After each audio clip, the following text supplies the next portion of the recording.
becoming in an interesting position in South America, as the rest of the world has been steadily expanding and collapsing and so on, becoming expansionist, expanding slightly, becoming an empire, collapsing, civil warring, and expansionist, and start to be expansion, fell apart, became expansionist. Yep, they're everything. They don't know what they are. But Brazil's like, why can't South America be great like the rest of the world? Why can't I expand? Why can't I make an empire? So Brazil does just that. They're like, who's to say I can't make an empire, basically, as its governance starts to become unpopular. So, well, it's overthrown by a crazy fanatic who wants to take over South America, with Venezuela joining. But once Venezuela joined, Colombia joined. But guess what? Colombia didn't anticipate. Was that Panama doesn't like them. But that's so far this war. Brazil's like, oh, this is an opportunity for so many lands.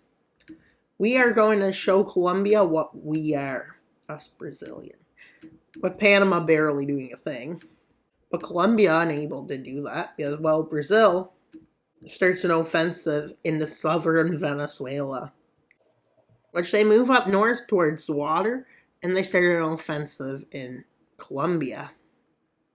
They're headed towards Bogota, I guess it's still the capital, or for this video, okay me.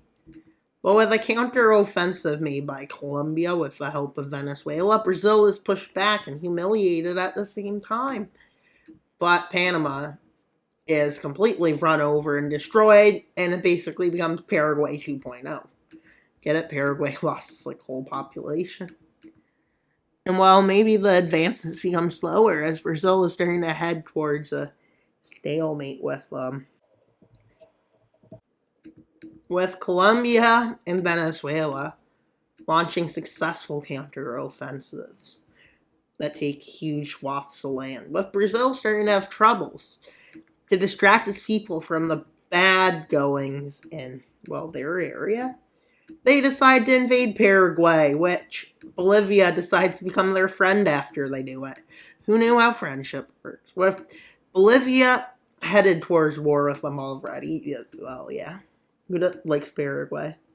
With Brazil marching in, and, well, Bolivia marches in. Within days, Paraguay is forced to surrender. But during this time, Colombia pushed them back towards the border. And so did Venezuela. With Brazil able to march forwards. Because Brazil's offensives here aren't going so well. With Bolivia deciding to send troops and completely join the war. With Peru being offered most of Ecuador, if they join, which Peru wants most of it, because, well, Peru, just like Brazil, is also expansionist, imperialist. And what's so good about imperialism? Nothing. Well, not for Ecuador, Paraguay, Venezuela, Panama. Nobody likes expansionism. With Ecuador unable to fight back by itself, Peru starts making advances, including taking Quito, the capital. And while Ecuador is starting to collapse. But Colombia sends in some forces holding the front. But this send of forces on a longer front line led Brazil to have an advantage in Venezuela. With Venezuela becoming unstable, because, well, half their country is conquered, no, a third of it. And Colombia in turmoil, because they're starting to lose. With Venezuela calming the situation of protests against this war by pushing back. But Colombia is forced to have to withdraw from Ecuador, which leads to more front line. And, well, they get to the coast of Venezuela. Why is Trinidad fighting? Because they're not belonging in this war. With America seeing Argentina and Chile possible allies against imperialism. Because they don't like Europeans, apparently. And even though they are European. With Colombia forced to withdraw from there. And, well, Panamanian rebels in the north start actually advancing, and they move right to the Darien Gap and through it somehow. Was it still like that then? I don't know. With rebels moving into northern Colombia, meeting with Brazilian forces, with Colombia forced to capitulate, and well, now all the nations they attack, Argentina, Uruguay, Chile, and America start talking about an American defense pact to defend all of South America. So let's see how the peace treaty. Two puppets, Colombia and Venezuela. And they agree with their newfound allies a new pact, which is called, well, Panama doesn't join it because they're still trying to keep good relations with the U.S., despite helping the Imperial Pact. But with the Imperial Pact forming, and basically in the Imperial Pact, their goal is to conquer the world. But with Argentina, Colombia, and Chile, Argentina, Chile, and Uruguay knowing they're next, they agree to the terms of the American Defense Pact. Even the ones that aren't really good for them. Just for defense. And they even let Argentina claim the Falklands. Who knew? They would change. But they've never really became Britain's friend in this timeline. Would they be Britain's friend if it was convenient? Yeah. But Britain's really fell apart. Germany really fell apart. Why would they negotiate with, well, an enemy? And we'll see, they even made an Egyptian country that joined them, and they had a few of the countries join them. And well, now they're starting to see which one become, like, what they would consider a nation. And they decide to give Italy its nationhood back. And well, Greece. They give these puppets, for their help in the pact. They give them some kind of. With communist France doing its first thing of expansion, as it annexes communist Italy, which was in the north.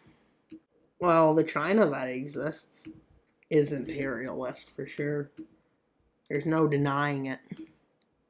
As they decide to change their plans, and they decide to go up against these nations. They know they can't go up against Japan, but they know they can go up against these nations. But these nations probably going to make some kind of resistance amount. But how much can they realistically resist? With China moving up into Mongolia to quickly take its capital, which they succeed in, with this part of Mongolia being forced to surrender. With everywhere else, within, well, Tibet, they're slowly advancing, and in Xinjiang, or East Turkestan, they're struggling, but they start advancing forwards in Mongolia. And they even move into Tanyutuba, which got away. They even take it back, with Mongolia at this point forced to surrender, and more focus is put on taking Xinjiang, or East Turkestan, where they view it as different. With an encirclement being made that fell, and then they're forced to fall. With Tibet offering peace, but China decides they won't take anything but full annexation, which eventually they take over the country, like in a few months, maybe even 6 or 7. So that's the other annexation. I forgot that's the expansionist imperial government that won, deciding to try for expansion. With Iran deciding itself would become the liberator of Arabs and Muslims. No, the liberator of Muslims, they declare themselves, with Afghanistan joining up with them. And well, as you can see, they're starting to get really popular in their region. And their pact is starting to get stronger. And that's pretty much all for today's video. Please like and subscribe. Communist France got bigger. Brazil formed a pact. America formed a pact. China imperialized again. Afghanistan joined the pink team. And all the German puppets became actual countries in the German pact.